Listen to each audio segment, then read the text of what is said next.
A Câmara dos Deputados tem 10 dias para explicar a aprovação da PEC da blindagem ao Supremo Tribunal Federal. O prazo foi dado ontem pelo ministro Dias Toffoli, relator de uma ação que defende suspender o andamento da proposta no Congresso. A PEC prevê, entre outros pontos, que deputados e senadores decidam sobre a abertura de ações penais contra os colegas, ou ainda se parlamentares deverão permanecer presos mesmo nos casos de flagrante por crime inafiançável. Mais informações direto de Brasília com o Márcio Rocha. Bom dia, Márcio.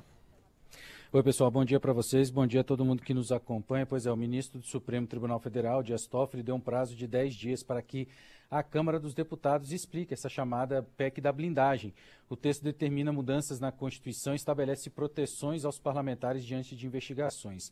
Ele é o relator de uma ação que quer suspender o andamento dessa proposta, que deve decidir, se determina a tramitação do texto, se a tramitação do texto continua ou não nos próximos dias. Essa ação questiona a validade da proposta da PEC, que além de mostrar irregularidades na votação, porque segundo os autores dessa ação no Supremo, foi usado um tipo de emenda que não tem previsão no regimento interno da Câmara. A gente lembra que entre as mudanças o texto determina que medidas cautelares, foro privilegiado e andamento de ações penais contra deputados e senadores só podem ser feitas com autorização prévia do Congresso Nacional. Além disso, estende também o foro privilegiado aos presidentes dos partidos que tenham parlamentares eleitos. Prisões em flagrante de parlamentares devem ser analisadas em uma votação secreta, o que muda, inclusive, a legislação atual que determina que esses votos sejam abertos e nominais.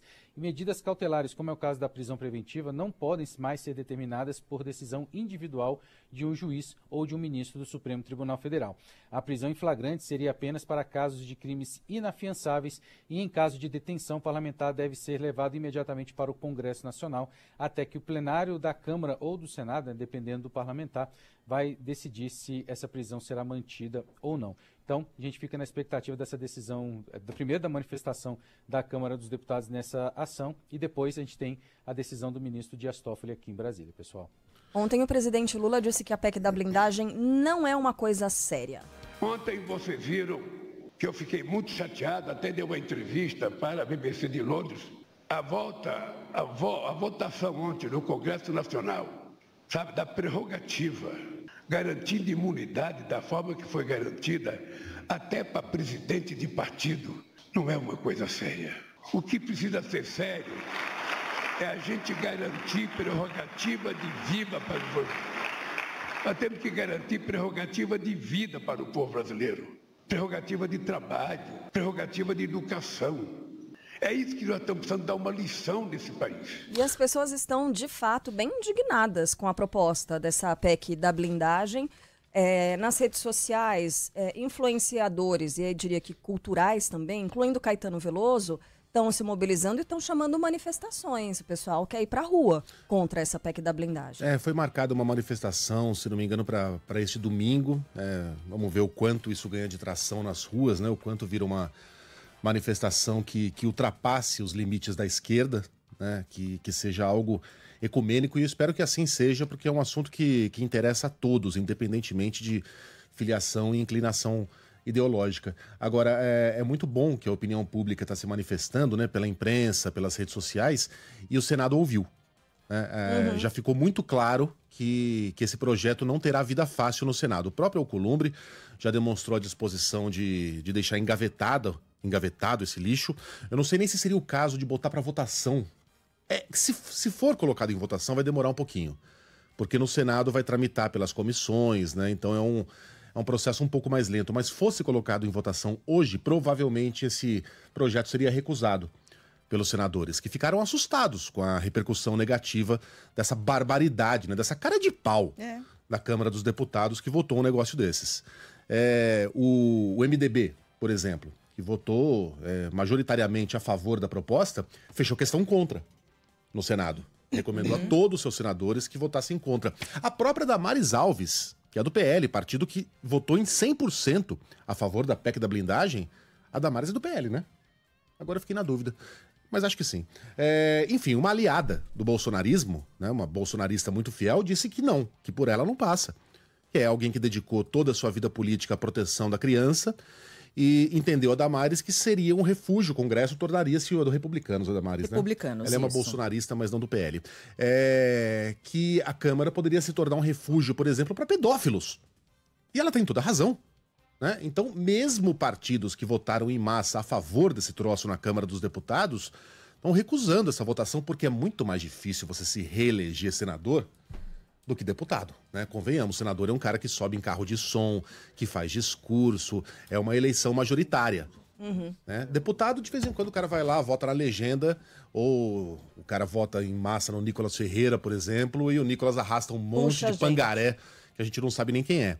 Senador não é assim, né? Senador precisa de voto e tem eleição para o Senado no ano que vem. Então os caras ficaram assustados, né? É um bom sinal de que o Brasil ainda possui opinião pública, né? Daqui a pouquinho a gente vai conversar com o Rodrigo Orengo para saber qual será o destino dessa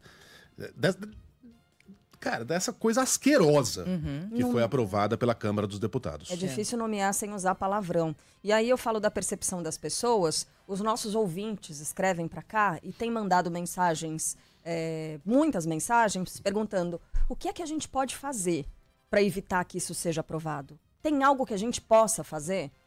Na verdade, não, é isso. É o que a gente está tentando por aqui, né? É usar a opinião pública para fazer com que esses caras sintam pelo menos vergonha pressão, do que eles né? estão tentando fazer. Alguma pressão. É a pressão. Para ver se constrange alguém, né? Vamos ver se funciona no Senado, pelo menos, né? Algum nível de constrangimento em relação a isso. E muitas queixas também dos nossos ouvintes, com toda razão, indignação, pelo fato de que esse é mais um assunto que interessa apenas e tão somente a eles mesmos.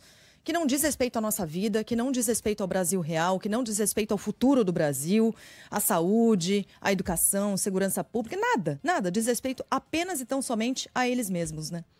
Agora falta 1 ano e 1 mês para a eleição. Eu conclamo aqui o nosso ouvinte a se lembrar. Como votou o seu deputado, como votou o seu partido.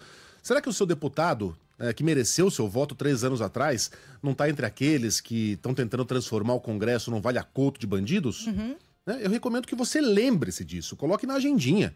O meu deputado votou a favor da PEC da blindagem. Ele quer que deputados e senadores, e aí, isso aí corria o risco de se espraiar por tudo quanto é Assembleia Legislativa, Câmara dos Vereadores, basicamente transformando o político num ser inalcançável pela justiça, enquanto político fosse.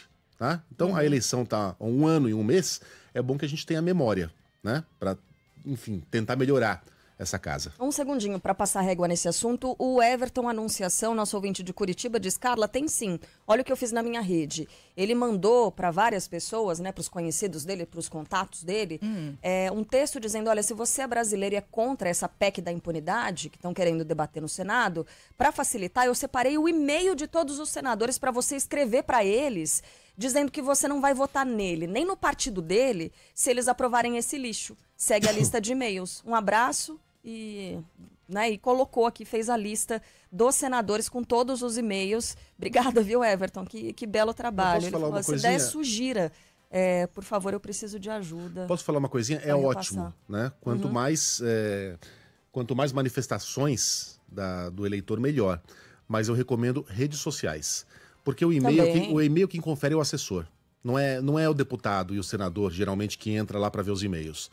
Rede social, sim. E o e-mail, ele é privado, né? Com o celular na mão. O e-mail é privado, né? Exato. Nas redes sociais você torna a coisa pública, né?